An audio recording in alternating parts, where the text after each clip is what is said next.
They laughed when I said I had proof. Then the lawyer unfolded the signed trust in front of everyone. The room was dead silent, except for the faint rustle of papers in the lawyer's hands. My family sat around the polished oak table, their faces a mix of smug grins and cold stares. I could feel their eyes on me, Evelyn, the one they'd mocked for weeks. "You're dreaming if you think you'll get a dime," my cousin Brenda had sneered at the funeral, her voice dripping with venom. Now here we were, in the lawyer's office, waiting for the final reading of my father's trust. My heart pounded as Mr. Thompson, the lawyer, adjusted his glasses and cleared his throat. I clutched the folded letter in my pocket, the one I hadn't shown anyone yet. It was my proof, my lifeline, and I was about to turn their laughter into shock. But I'm getting ahead of myself. Let me take you back to how this all started. To the moment I realized my family wasn't just grieving, they were scheming. Hey, before we dive deeper, I'd love to know where you're watching this from. Drop a comment with your city and country. Let's see how far this story travels. Now let's go back to the beginning, to the day that changed everything. It was a chilly October morning in Concord, New Hampshire, when I got the call that Dad had passed. I was in my small apartment sipping coffee when my phone buzzed. My brother Mark didn't even say hello. "He's gone, Evelyn. The funeral's Saturday." His voice was flat, like he was reading a grocery list. I sat there, stunned, my coffee going cold. Dad was my rock, the one who always believed in me, even when the rest of the family treated me like an outsider. I thought we'd have more time. I was wrong. The funeral home was packed with faces I barely recognized, distant cousins, aunts, uncles, all showing up like vultures circling a fresh kill. I stood by the casket, trying to focus on Dad's peaceful face, but I could hear the whispers. "Evelyn's probably expecting a big payout," my Aunt Linda muttered to Brenda, loud enough for me to hear. "She's in for a rude awakening." I bit my lip, fighting back tears. They didn't know about the letter Dad had given me years ago, the one he said would make things right. I didn't know what it meant then, but I was about to find out. Growing up, our family wasn't exactly the picture of warmth. Dad was a hard-working man, running a small hardware store in Concord for 30 years. Mom passed when I was 10, leaving Dad to raise me and Mark alone. I was the quiet one, always helping at the store, sweeping floors, and restocking shelves after school. Mark, on the other hand, was the golden child, charming, athletic, and always gone, chasing parties or his next big idea. Dad never said it, but I knew he wished Mark would show up more. Then there was Aunt Linda, Dad's older sister, and her daughter Brenda. They'd breeze into town for holidays, acting like they owned the place. Linda would brag about Brenda's successful real estate job in Boston, even though everyone knew she was barely scraping by. They'd smile to Dad's face, but behind his back, they'd roll their eyes when he talked about the store or his savings. "He's so old-fashioned," Linda would say, sipping her wine. "He should have sold that place years ago." I was the one who stayed. When Dad got sick 2 years ago, I moved closer, taking him to doctor's appointments, cooking his meals, and listening to his stories about the store. Mark would call once a month, promising to visit but never showing. Linda and Brenda only showed up when Dad mentioned updating his will. "We just want to make sure you're taken care of," Linda said, patting his hand like he was a child. I saw right through it, but Dad just smiled. He always saw the best in people, even when they didn't deserve it. The tension wasn't new. When I was 16, Brenda borrowed $500 from Dad for a car repair and never paid it back. At family dinners, she'd make snide comments about my boring life, saying I'd never leave Concord because I was too attached to Daddy. Mark wasn't much better. He'd laugh along, never defending me. I think Dad noticed because one night when we were closing the store, he handed me that folded letter. "Keep this safe, Evelyn," he said, his eyes serious. "It's important." I didn't open it then. I wish I had. By the time Dad got really sick, the family's true colors came out. Linda started asking about the house, the store, the savings. "He's got to have at least $200,000 tucked away," she'd whisper to Brenda, thinking I couldn't hear. Mark started calling more, but it wasn't to check on Dad. It was to ask about the will. I felt like I was fighting a war alone, trying to protect Dad's wishes while they circled like sharks. The worst part? They acted like I didn't belong. At one family meeting, when Dad was too weak to join, Linda said, "Evelyn, you're not even married. What do you need money for?"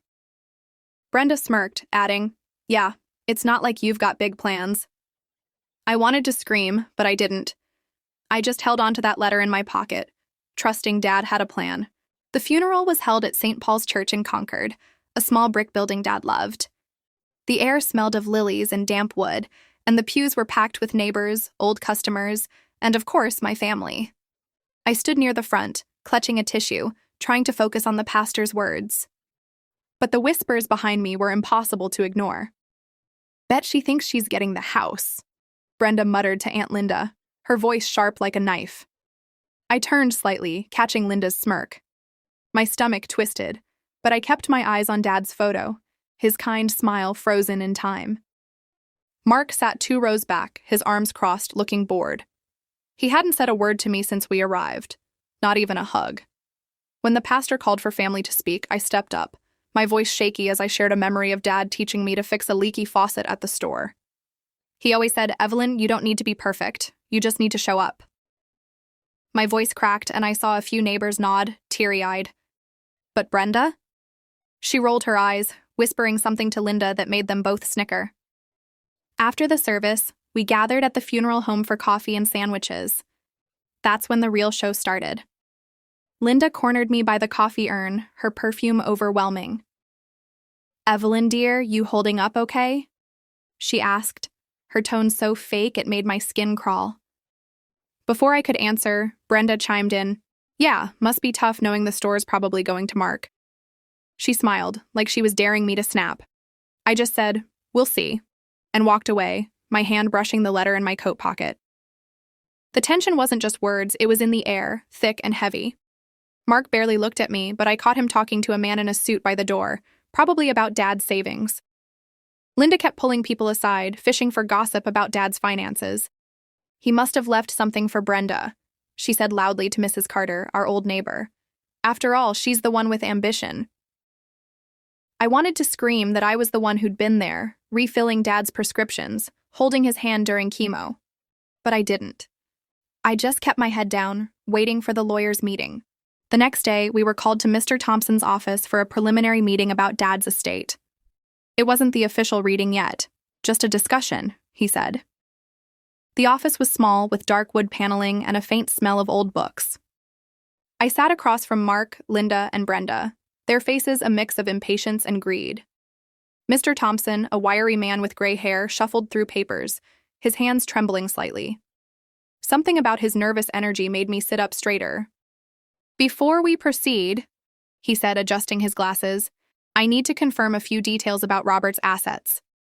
He listed the house, valued at about $300,000, the store, worth maybe $150,000, and a savings account with roughly $75,000. Linda's eyes lit up like she'd won the lottery. Brenda leaned forward, whispering, "That's more than I thought." Mark just nodded, but I saw his jaw tighten. Then came the odd moment. Mr. Thompson paused, pulling out a sealed envelope with Dad's handwriting on it. "This came up recently," he said, his voice hesitant.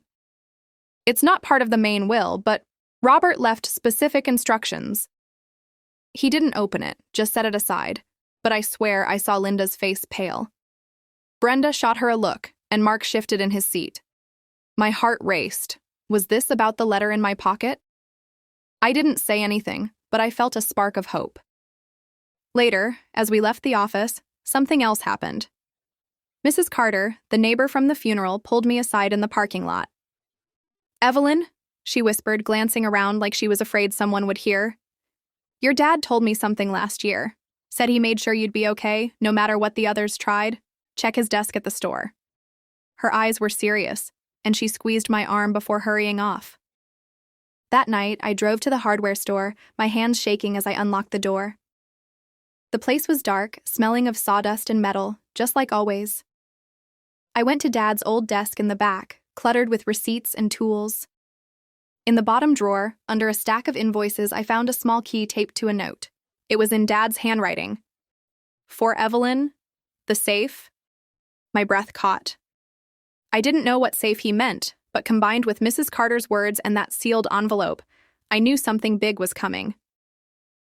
I tucked the key in my pocket, right next to the letter, and drove home, my mind racing. They could laugh all they wanted. I had proof, and I was starting to piece it together. As I sat in my apartment that night, the key and letter burning a hole in my pocket, memories of Dad flooded back. I could still see him behind the counter at the hardware store, his flannel shirt rolled up, showing me how to count change when I was just a kid. "Evelyn, you're my rock," he'd say, ruffling my hair. But not everyone saw me that way. Growing up, I was always the odd one out in the family, the one who didn't fit their big plans or flashy dreams. I remember one Christmas when I was about 14 at Aunt Linda's house in Boston. The table was loaded with food and everyone was laughing, passing around wine. Brenda, maybe 19 then, was showing off her new designer purse, a gift from some guy she was dating. Mark was bragging about his college scholarship, even though he'd drop out a year later. Me? I was quiet, picking at my mashed potatoes, until Linda turned to me with that fake smile. "Evelyn, still helping at that little store?" she asked, like it was a hobby I'd outgrow. "It's not little," I mumbled. "It's Dad's life." The table went quiet, and Brenda snorted, muttering, "She's so boring." Dad squeezed my hand under the table, but it still stung. Then there was the time Mark forgot to invite me to his big engagement party 5 years ago. I found out from a neighbor who saw the photos online. When I asked him about it, he shrugged. "Didn't think you'd care, Evelyn. You're always busy with Dad." Busy with Dad? I was the one paying his bills when Mark's business ventures tanked, the one driving him to physical therapy after his knee surgery. But to them, I was invisible, until Dad's money came into the picture. The worst memory, though, was 2 summers ago when Dad was first diagnosed with cancer. I'd taken a leave from my job at the library to care for him full-time. One day, Linda and Brenda showed up unannounced, all smiles and casseroles. I overheard them in the kitchen while I was helping Dad with his meds. "He's got to have a nest egg," Linda whispered. "We just need to make sure it's split fairly." Fairly? They hadn't visited in years. Later, Brenda pulled me aside and said, "You're not the only one who deserves something, Evelyn. Don't be selfish." Selfish. The word hit like a slap. I'd given up my apartment, my savings, my life to be there for Dad. But to them, I was just in the way. Those moments built up, like bricks in a wall between me and the rest of the family. Holding that key now, I felt a fire in my chest. Dad had seen it all. Their greed, their games. He'd left me something, I was sure of it. I just needed to find that safe. The day of the official trust reading came a week later, and the lawyer's office felt like a pressure cooker. We were all there, me, Mark, Linda, Brenda, sitting around that same oak table, the air thick with expectation. Mr. Thompson walked in, his face unreadable, carrying a thick folder and that sealed envelope I'd noticed before. My heart was pounding so hard I thought everyone could hear it. I kept my hand in my pocket, touching the key and the letter for courage. Mr. Thompson started reading, his voice steady but slow, like he was choosing every word carefully. "Robert James Wilson, being of sound mind, hereby declares the following distribution of his estate." He listed the assets again, the house, the store, the savings. Then he paused, looking up at us. "To my son, Mark Wilson, I leave my collection of tools and my old pickup truck, valued at approximately $10,000. Mark's face fell, his mouth tightening. I could tell he'd expected more. "To my sister, Linda Harris, and her daughter, Brenda Harris, I leave a sum of $20,000 each to be paid from my savings account." Linda gasped, her hand flying to her chest, but Brenda's eyes narrowed. "That's it?" she muttered under her breath. I stayed quiet, my palms sweaty. So far, nothing had been said about me. Then Mr. Thompson continued, "The remainder of my estate, including the house valued at $300,000, the hardware store valued at $150,000, and the remaining balance of my savings, approximately $35,000, is to be awarded to—" He paused, and I swear the room froze. Linda leaned forward, her lips curled in a smug smile. Brenda was practically grinning. Mark stared at the table, defeated. "My daughter-in-law, Sarah Wilson, Mark's wife." The room exploded. Linda gasped. What? Brenda slammed her hand on the table, shouting, "This is a joke!" Mark just stared, his face pale. Sarah, who'd been sitting quietly in the corner, looked as shocked as I felt. My heart sank. Sarah? She and Mark had been separated for months, and she barely visited Dad. I felt like I'd been punched. Linda turned to me, her eyes gleaming with victory. "Guess you didn't see that coming, Evelyn," she said, her voice dripping with glee. I couldn't speak. The letter in my pocket felt heavier than ever, but I didn't move. Mr. Thompson held up a hand, his face still calm. "There's more," he said, reaching for the sealed envelope. My breath caught. This was it. Mr. Thompson's hand trembled slightly as he opened the sealed envelope, the room so quiet I could hear the paper crinkle. My family's eyes were locked on him. Linda's smug grin, Brenda's scowl, Mark's clenched jaw. Sarah, still stunned, fidgeted in her seat. I gripped the letter and key in my pocket, my heart racing. Whatever was in that envelope, I knew it was my last shot. Mr. Thompson cleared his throat. "This is a codicil to Robert Wilson's trust, signed and notarized 6 months ago," he said, unfolding a single sheet of paper. "It states, in the event that my estate is contested or misrepresented, I leave the following instruction. My daughter, Evelyn Wilson, is to receive the entirety of my estate, including the house, the hardware store, and all remaining savings, as she has been my caretaker and truest companion.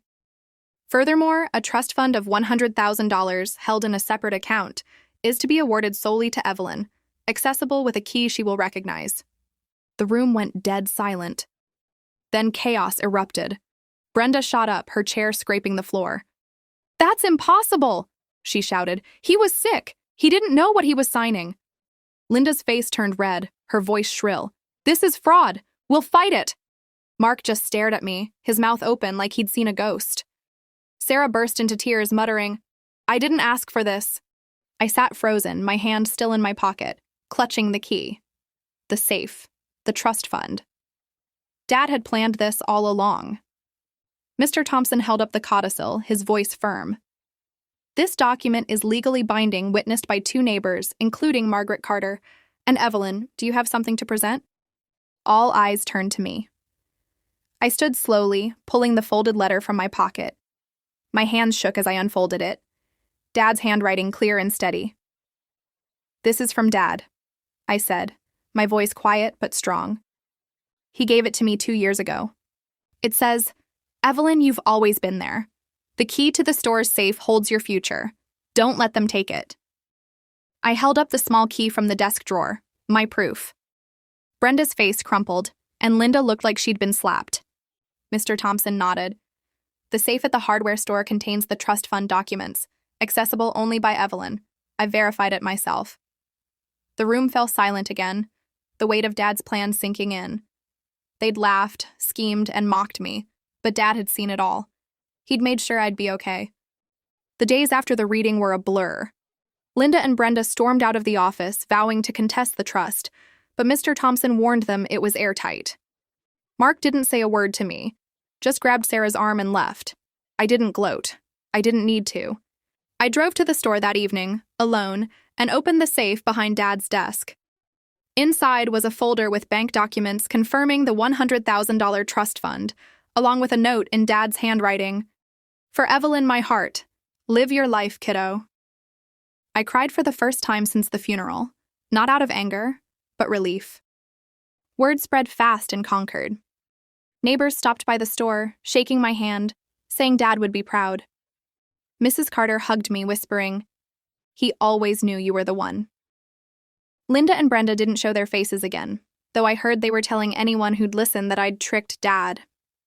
Mark called once, mumbling an apology, but I kept it short. I didn't need their approval anymore. The house, the store, the savings, they were mine now, but it wasn't about the money. It was about Dad's trust in me, his way of saying I'd been enough. I decided to keep the store running, maybe hire some help, make it a place where the community could still gather, like Dad always wanted. The trust fund? I'd use it to fix up the house and maybe take a trip somewhere warm, like Dad always talked about. Looking back, I realized family isn't just blood. It's who shows up when it matters. Dad showed up for me, even after he was gone. And that's what I'll carry forward. Not their jealousy or their schemes, but his love and his faith in me. Hey, thanks for sticking with my story.